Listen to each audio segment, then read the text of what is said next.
Baik, terima kasih. Masya Allah, tabarakallah, kita kembali di Damai Indonesiaku. Nah, kita sekarang sudah masuk dalam sesi tanya jawab. Masih semangat ya Bapak Ibu? Apalagi yang udah baru nerima hadiah nih. Baik, berikutnya ini akan ada sesi tanya jawab. Insya Allah yang pertama kali akan dijawab oleh Abi Pantun. Dan yang pertanyaan yang kedua akan dijawab oleh Ustadz Kasif Her. Dengan tema yang sangat menarik, bertempur. Ini karena ada di komplek, jadi bertempur melawan sulitnya hidup. Baik, kami persilakan Ananda Salsa untuk bisa berdiri untuk mengajukan pertanyaan. Silakan. Ya, sudah nyala Ananda Salsa? Assalamualaikum warahmatullahi wabarakatuh. Waalaikumsalam warahmatullahi wabarakatuh. Izin sebelumnya Ustadz mau pantun juga nih. Wih, cakep. Belum ya? Belum. Jalan-jalan bersama Maman. Cakep. Pulangnya beli durian. Cakep. Terima kasih kepada Ustadz Taufikur Rahman atas tausiah yang disampaikan. Iya, duriannya ingat. Langsung ke Bekasi. Balas. Iya. Cakep. Kembali kasih. Terima kasih Ustadz. Baik Ustadz, Ya, tadi tausiahnya perihal kesulitan hidup gitu ya. Tadi ada 3 shot yang Ustadz sampaikan. Yang pertama adalah sholat, sabar, dan sodako. Gitu. Tadi saya sempat dengar bahwa sholat itu usahakan berjamaah ya Ustadz. Nah ini konteksnya ini untuk laki-laki saja atau perempuan juga diwajibkan gitu Ustadz. Mohon penjelasannya. Dan yang kedua adalah saya ingin bertanya perihal sodako Ustadz. Nah kalau misalkan yang mengalami ini adalah orang yang sedang kesulitan ekonomi. Apakah boleh sodakohnya ini katanya senyuman itu boleh buat sodakoh Ustadz. Itu gimana penjelasannya Ustadz? Terima kasih. Baik, terima kasih Salsa. Asalkan jangan senyum-senyum sendiri ya Abi ya. Ya. Boleh ya Abi, boleh Izin ya, dijawab sambil turun Abi, silakan. Baik, ya kebalik papan bawa anak. Kayaknya Cakep. kayak maju ke depan lebih enak. Masya Allah. Ya Allah, mudah-mudahan ini para akhwat, adinda semua bukan hanya Salsa, burung gelatik naik delman. Bukan hanya cantik, hatinya selalu beriman. Baik, untuk konsep perempuan dalam berjamaah apakah termasuk bagian yang diperintahkan? Pertama, ayah bunda, di Quran surat ke-23, juz ke-18, ayat 1 sampai 11. Saya ulangin, surat ke-23, surat Al-Mu'minun, juz ke-18, ayat 1 sampai 11. Nah di situ ada janji Allah yang luar biasa. Ini masuk perempuan juga. Perihal berjamaah apa sih bahasanya? Bismillahirrahmanirrahim. Qad aflahal mu'minun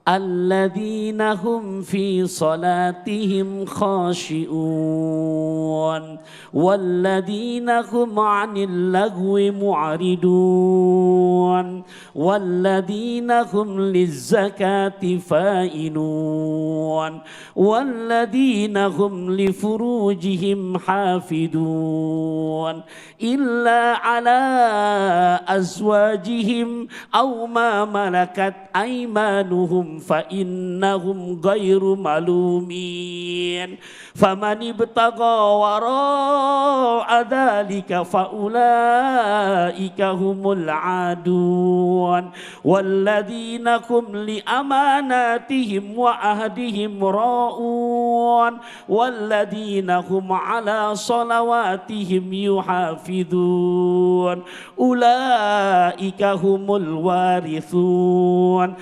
alladzina yarisunal firdausa hum fiha khalidun. Ya Allah, Allah berjanji warisannya besok dapat surga Firdaus. Luar biasa, ini janji Allah. Nah konsep di awalnya qad aflaha, sungguh bukti telah sukses, sungguh bukti telah menang. Sopo, siapa? Lihat subjeknya, al-mu'minun, orang-orang yang beriman. Yang bagaimana kriterianya? Alladzina, orang-orang yang hum, mereka fi sholatihim, di dalam mendirikan sholat mereka khosiun, penuh konsentrasi. Bapak Ibu, berat buat konsentrasi kalau sendirian. Kenapa? Datang ke Masjid Jami Al-Barkah, rakaat pertama masih khusyuk, rakaat kedua ya Rob hujan turun, ya Allah jemuran belum diangkatin. Betul apa enggak? Dan ini bisa diraih untuk khusyuk, nggak ada lain kecuali berjamaah. Tuh. Kenapa? Saya rasa waktunya sangat singkat untuk menjelaskan kenapanya. Intinya berjamaah. Ustadz, apakah perempuan tetap dianjurkan? Ya Allah, para bunda, semoga Allah izinkan biar bisa segera ziarah ke makam Nabi kita Muhammad yang langsung di Madinah Al-Munawwaroh. Ya, mau gratis? Beli luwak white coffee. Oke, saya teruskan. Nah itu terutama para bunda, terutama adinda nih, kenapa? Ada pintu 25. Pintu 25 itu bukan baru sekarang. Pintu 25 itu dari zaman Nabi udah ada khusus untuk perempuan. Untuk siapa? Nah berarti kesimpulannya untuk perempuan pun, kalau misalkan memang di tempat masjid yang kita ada, satu, memang fasilitas tempatnya disiapkan. Di sini disiapkan nggak buat perempuan?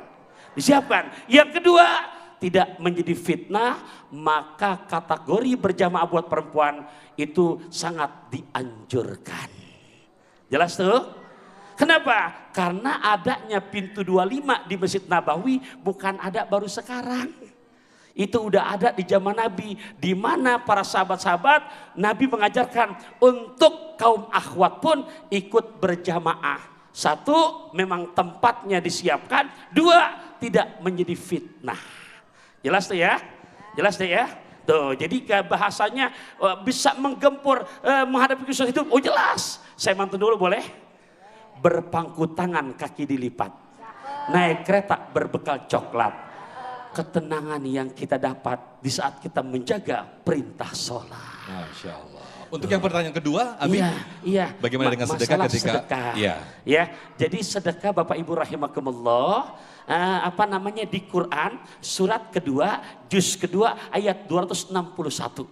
Di situ ada janji Allah perihal yang namanya sedekah. Matsalul ladzina yunfikuna amwalahum fi sabilillah kamasali habbatin, ya, seperti satu butir benih ambatat. Lihat redaksinya pakai fi'il madhi, menunjukkan janji yang pasti. Ustadz, bagaimana sedekah? Konsepnya jangan nungguin kaya. Jangan nungguin kaya. Tapi apa yang bisa kita sedekahkan untuk hari ini? Dari surat Al-Baqarah ayat 261, di situ Allah tidak pernah mentarif buat sedekah.